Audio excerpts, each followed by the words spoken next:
Welcome back. I am your host, Dave, a 10-year intellectual property attorney dealing with everything from trademarks, trade secrets, copyrights, as well as patents. Today, we have a story hot off the press in the realm of patents, which is kind of really my bread and butter, if you ask me. We're going to take a look at this article, then we're going to pull up the patent, but just to kind of give you guys a recap of what's going on. And I always say this all the time, and I have to kind of plug the ebook because the ebook talks about it, got IP. That link is in the description. Go check out the ebook. In the ebook, I always talk about, to the extent that you want to come up with a product, the two easiest ways to do that. Number one is, to the extent that you've been working for 10, 20, 30 years, you've gained a lot of knowledge in your job around whatever it is that you're doing. And you can and you understand that kind of the gaps in a process. So you can, to the extent that you're not working with that company anymore, you can come up with a product that solves or provides a solution to the gap in the process.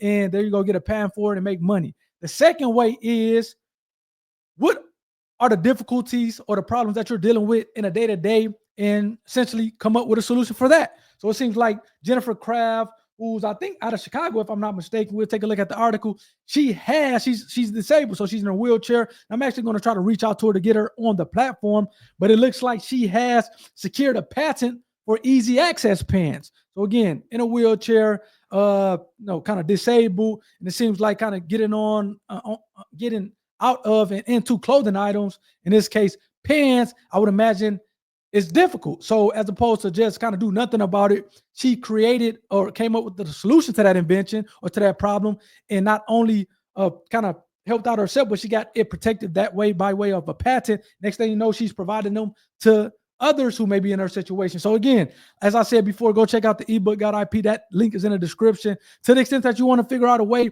come up with a solution or come up with a product to ultimately sell, the two biggest ways is, take this experience that you have on your job and kind of figure out the gaps in the process and provide a product to kind of provide for those gaps. Or what are you dealing with on a day-to-day basis? Provide that solution.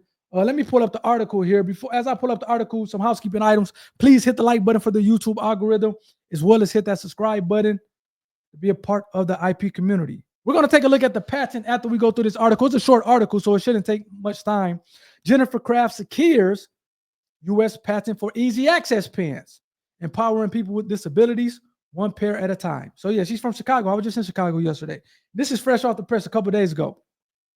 Jennifer Kraft, a passionate advocate for accessibility and inclusion, has just received a U.S. design patent for her breakthrough innovation, easy access pens, a stylish, functional, and adaptive clothing solution designed specifically for individuals with disabilities. Now, I do want to bring it back on myself because typically you have two types of patents. You really actually have three, but we're not going to talk about the plant patents.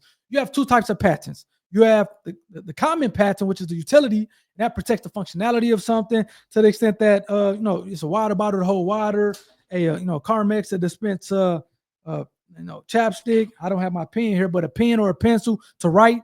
That will be in a category of utility patent because it protects the functionality of something. But you also have a design patent, which doesn't protect the functionality of something, and instead it protects the ornamental aspect of it, or really the look of it. So you have the Coca-Cola bottle with that Coke bottle shape. That's it's protected by way of a design patent. And it seems like in this case, Jennifer, she has a design patent on her pens. I would imagine they talked about it being functional. So that lets me know as a patent attorney that she also probably has a utility patent pending. But at least in this article, they talk about she actually having a design patent on her product. So let's kind of pull the article back up and try to get through it here.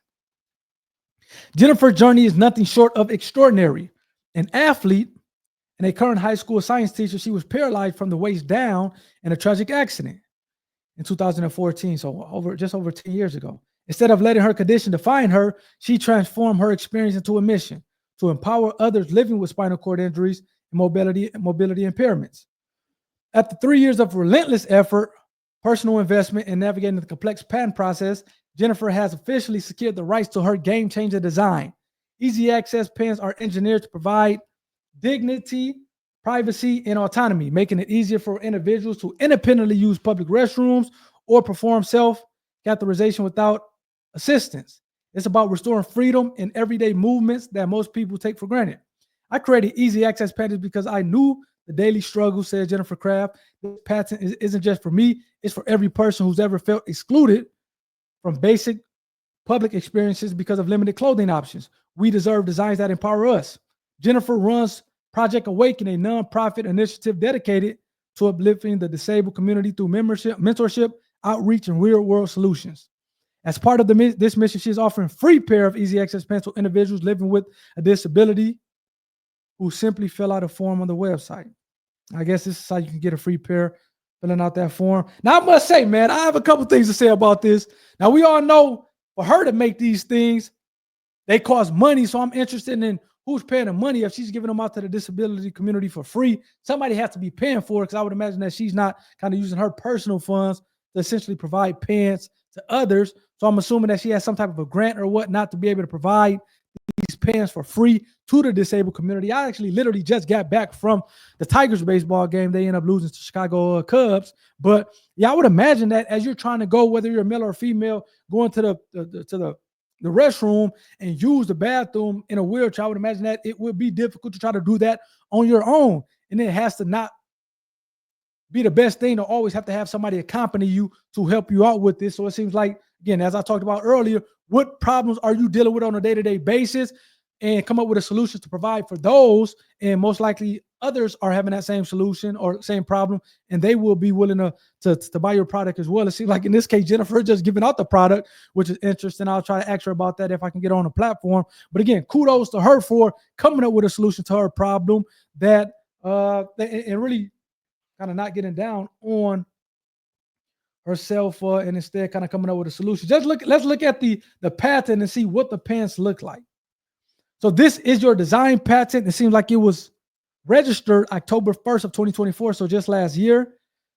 You know, a design patent from a utility patent, because typically design patents have this D, so it's United States design.